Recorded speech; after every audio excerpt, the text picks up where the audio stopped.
when we announced our play for the season, Rachel Lynette's Good Bad People, which is a story of a family that's having to deal with the aftermath of having the youngest sibling, a son, shot and killed by the police.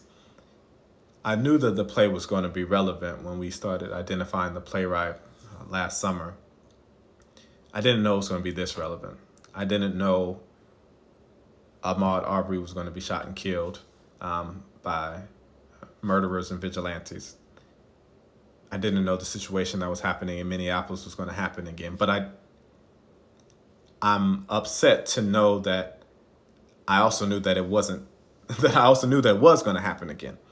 I knew that a man could be bird watching and enjoying a pastime in Central Park, and to have somebody call the cops on him. I knew that was going to be possible. I just didn't know that we were going to have more plays about it again. And I try to take my job real seriously as an artistic director, as much as one could take seriously a job in where we play make believe every day. But I really believe in the work that we do at True Colors and the fact that we strive to be at that intersection of artistic excellence and civic engagement.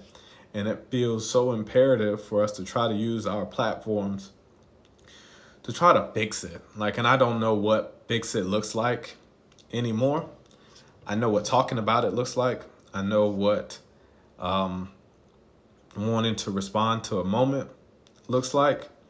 But I don't know what the fix is. And sometimes I feel fairly ridiculous for just trying to offer up something like that, to talk about new play dramaturgy or something like that. But what I'm hoping is that through the work that we do at True Colors or what have you, the work that you all do as artists out in the world, that you inspire someone who does have the answers to make the change, that you inspire people to not be complacent. And that's whatever your racial background, whatever your ethnic background, it is a time when none of us can be complacent. It is not enough for us to lay the burden on the feet of other people to say, y'all fix it. Hey, listen, I'll be one of the first person to say that, people wanted to endanger and kill people that look like me or my wife or my daughter. That's not on me. It's not me to fix. It's on y'all to fix. But what I can do is I can try to inspire the person who may be able to tell the story that may be able to help someone change their mind, or inspire the photographer who's going to take a snapshot of a picture of a riot, or how the videographers who were capturing people spraying water hoses and sicking dogs on black people, black and brown people, black people in the South, all across the nation in the 60s. I think that's what we do as artists. I think we try to inspire change. And I'm really looking forward to celebrating joy and navigating pain with you all next season as we look to that.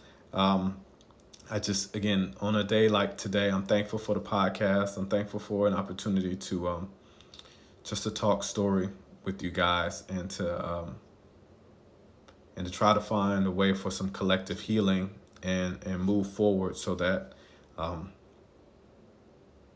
when incidents like this happen, that we have things that we can go to, practices, moments that we can lean into collectively, so that we can move forward bolder in hopes that we reduce them. But I'm sorry for rambling, y'all, but that had just been heavy on my heart. I was in Minneapolis. I lived in Minneapolis when Philando Castile was killed.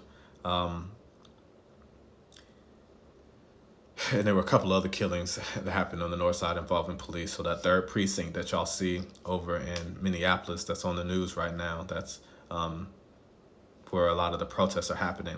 I stood on that corner. I stood on that corner 5 years ago. And